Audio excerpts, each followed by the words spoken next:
तो भाइयों जोरदार स्वागत है आपका एक और वीडियो में ऑफ रिग्रेशन एनालिसिस।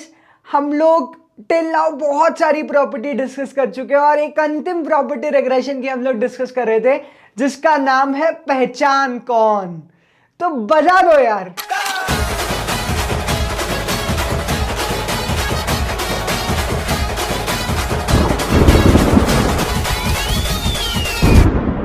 तो याद करो, मैंने पिछले वीडियो में तुम्हें बताया था कि अगर तुम्हें इक्वेशन दे दी जाए और ये बता दिया जाए कि वो इक्वेशन y ऑन x की है या फिर x ऑन y की है तो तुम लोग स्लोप निकाल सकते हो। अगर इक्वेशन y ऑन x की है तो जो स्लोप निकलेगा वो कहलाएगा byx। अगर इक्वेशन x ऑन y की है तो जो स्लोप निकलेगा वो कहलाएगा bxy। एक छोटा सा शॉर्ट रिवीजन जरूर कर लेते हैं, उसके बाद फिर वापस चलेंगे पहचान कौन वाली प्रॉपर्टी पर। तो एक और क्वेश्चन ले रहा हूं मैं जहां इक्वेशन गिवन है और तुम्हें स्लोप निकालना है। तो हो सकता है एग्जाम में वो इक्वेशन दे दे 2x plus 9y is equal to 7। This is equation number 1। 5y plus 3x is equal to 8। This is equation number 2। ऐसी वो दो इक्वेशन दे सकते हैं। वो बोल सकते हैं कि first is y on x, second is x on y। और वो हो सकता है तुमसे पूछे कि byx और bxy क्या है। तो ऐसा बेसिक सा क्वेश्चन आ सकता है। फर्स्ट इक्वेशन है y ऑन x, तो y एक साइड जाएगा और बाकी सारी दुनिया दूसरी साइड। तो 9y इज इक्वल टू हो जाएगा -2x प्लस 7। तो y हो जाएगा -2x प्लस 7 डिवाइडेड बाई 9, यानी कि byx हो गया x का कोफिशिएंट विच इज 2/9। वैसे ही अगर मैं bxy निकालूंगा तो वो मुझे मिलेगा x ऑन y वाली इक्वेशन से, यानी x एक साइड हो जाएगा भाइयों और बाकी सारी दुनिया चले जाएगी दूसरी साइड। तो 3x इज इक्वल टू हो जाएगा -5y प्लस 8। तो x is equal to -5y plus 8/3, यानी कि bxy मेरा हो गया -5/3। हो सकता है क्वेश्चन एक और एडवांस पॉइंट पूछ ले कि what is correlation in the given question, जब तुम लोग ऑलरेडी रिग्रेशन कोफिशिएंट निकाल चुके हो। तो कोरिलेशन कोफिशिएंट का फॉर्मूला होगा under root of byx into bxy, यानी कि अंडर रूट ऑफ -2/9 इंटू -5/3। तो अगर अब मैं इसे सॉल्व करूं -2/9 इंटू -5/3 तो ये हो जाएगा 10/27। और फिर मैं करूंगा अंडर रूट, तो मेरे पास आंसर आएगा r इक्वल टू 0.60। पर याद करो r byx और bxy ये सब एक ही थाली के चट्टे बट्टे हैं, यानी कि सबका साइन सेम होने वाला है। तो अगर byx नेगेटिव है, bxy नेगेटिव है तो r भी नेगेटिव होगा। इसलिए मैं r के आगे लगा देता हूं माइनस और मेरा फाइनली कोरिलेशन कोफिशिएंट आ जाता है 0.6। खैर ये सब हम लोग पिछले वीडियो तक ऑलरेडी डिस्कस कर चुके थे। हम लोग अब बात करने वाले हैं ऐसे क्वेश्चंस पे जहां पे खुद क्वेश्चन पूछता है पहचान कौन, यानी कि क्वेश्चन में दो इक्वेशन गिवन होंगी और क्वेश्चन खुद पूछेगा कि बताओ कौन सी इक्वेशन y ऑन x है और कौन सी x ऑन y है। तो हो सकता है क्वेश्चन कुछ इस तरीके से है 2x plus 3y is equal to 8 और 5x plus 2y is equal to 9। और क्वेश्चन पूछ सकते हैं which of the following equation is y on x। तो हो सकता है क्वेश्चन तुमसे पूछ ले कि बताओ कौन सी इक्वेशन y ऑन x या दो रैंडम इक्वेशन क्वेश्चन ने दे दी। तो यहां पे तुम्हें हमेशा अप्लाई करना है 3 स्टेप।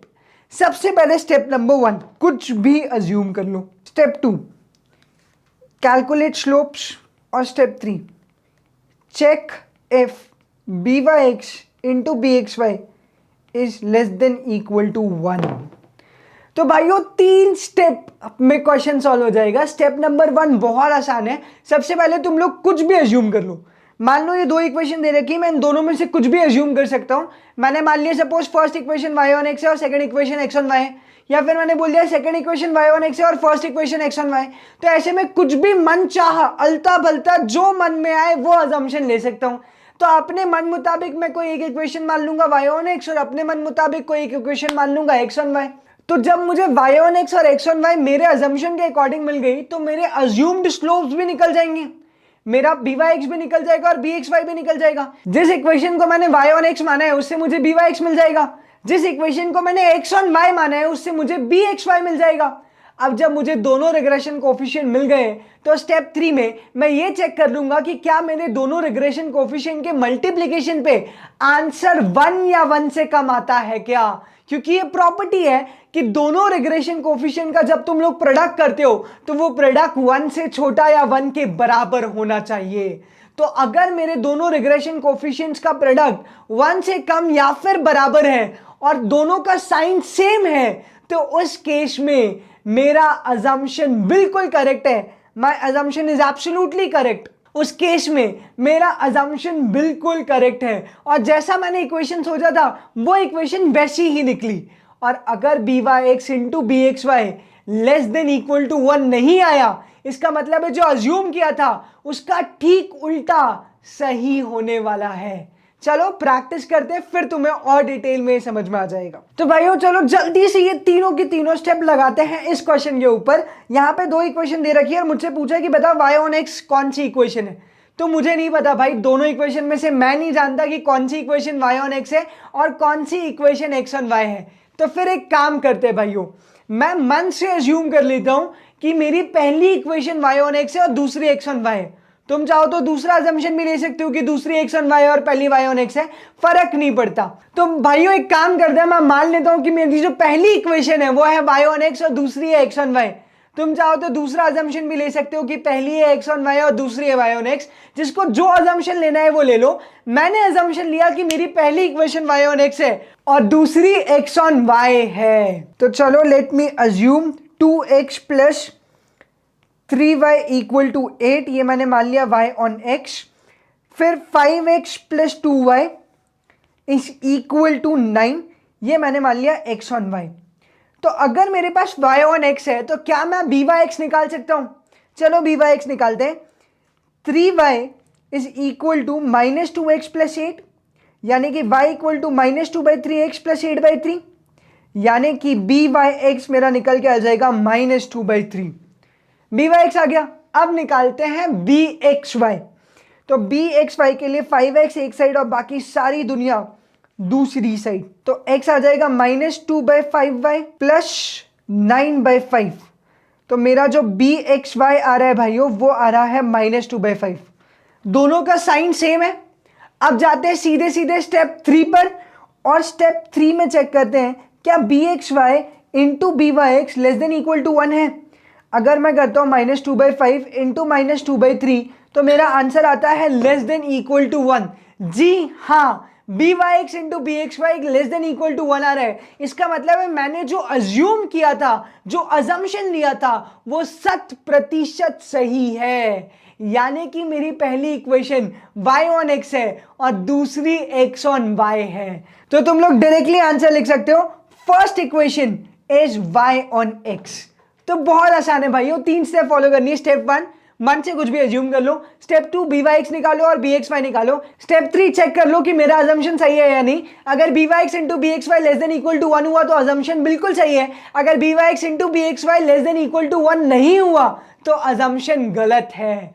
आओ एक और क्वेश्चन करते हैं। तो भाइयों 2 इक्वेशन वापस दे दी। अब क्वेश्चन पूछ रहा है कि बताओ कौन सी इक्वेशन y(x) है, पहचान कौन। तो कौन सी इक्वेशन y(x) होगी, फर्स्ट इक्वेशन या फिर सेकंड इक्वेशन, ये हमें पता करना है। तो बहुत सिंपल सा सॉल्यूशन है। सबसे पहले स्टेप 1 अज्यूम कर लो कि फर्स्ट वाली इक्वेशन y(x) है और सेकंड वाली है x(y). तुम चाहो तो उल्टा अजम्पशन भी ले सकते हो। मैं ले लेता हूं कि मेरी फर्स्ट इक्वेशन y(x) है और सेकंड वाली है मेरी x(y). फिर स्टेप 2 चलो दोनों के स्लोप निकाल लेते हैं। अगर फर्स्ट वाली y(x) है तो y एक साइड और बाकी सारी दुनिया दूसरी साइड। तो 2y is equal to minus 3x plus 8। तो y is equal to minus 3/2x plus 8/2, यानी कि by(x) आ जाएगा माइनस 3/2। वैसे ही तुम लोग निकाल लो bxy, दूसरी इक्वेशन दे रखी है x(y), यानी कि 2x is equal to minus 3y plus 9। So x is equal to minus 3/2y plus 9/2, यानी कि bxy आएगा मेरे दोस्तों माइनस 3/2। तो by(x) भी आ गया और bxy भी आ गया। अब स्टेप 3 में मैं ये चेक कर लेता हूं कि मैंने जो अजम्पशन सोचा था वो सही है या नहीं है। तो चलो स्टेप 3 में कैलकुलेट करते हैं क्या by(x) into bxy less than equal to 1 है। तो minus 3/2 into -3/2 is greater than equal to 1, it is not less than equal to 1, क्योंकि -3 इंटू -3 हो जाएगा +9, तो 9/4 आंसर 1 से बड़ा आएगा। इसका मतलब है product of the regression coefficient is not less than equal to 1, और ये तो प्रॉपर्टी होती है कि रिग्रेशन कोफिशिएंट का प्रोडक्ट 1 से छोटा होना चाहिए। इसका मतलब है मैंने जो अज्यूम किया था वो गलत अज्यूम किया था, इसका मतलब है जो मेरी पहली इक्वेशन है वो y on x नहीं है, वो इक्वेशन है x on y, और जो मेरी दूसरी इक्वेशन है वो x on y नहीं है, वो है y on x। तो मैं सिंपली लिख सकता हूं मेरी second equation y on x है, तो equation 2 will be the answer for the given question. तो बहुत आसानी से करना है पहचान कौन का क्वेश्चन, 3 स्टेप फॉलो करनी है। स्टेप नंबर 1 भाइयों अज्यूम कर लो जो अज्यूम करना हो, स्टेप 2 अजम्पशन के हिसाब से स्लोप निकाल लो, एंड स्टेप 3 चेक कर लो कि क्या रिग्रेशन कोफिशिएंट का product less than equal to 1 आ रहा है या नहीं आ रहा है। पर यार इतनी बड़ी मेथड एग्जाम में काश कोई शॉर्ट ट्रिक होती जिससे हम लोग देखकर पहचान लेते, शक्ल देखकर पहचान लेते कि ये y on x है या फिर x on y है। तो आओ अनुभव की बातें करें, तो शक्ल से पहचानेंगे हम लोग कि कौन सी इक्वेशन y on x है और कौन सी x on y है। मैं अक्सर कहता हूं ना कि गौर से देखना, जब भी देखो हर आदमी में होते हैं 10-20 आदमी। तो चलो एक ट्रिक लिखते हैं हम लोग, मेरी बात ध्यान से सुनना। अगर दो इक्वेशन है, एक इक्वेशन में x बड़ा है और एक में y बड़ा है, तो जिसमें x बड़ा है वो हो जाएगी x on y, और जिसमें y बड़ा है वो हो जाएगी y on x। तो कुल मिलाकर 3 पॉसिबिलिटी हो सकती है दो इक्वेशंस में।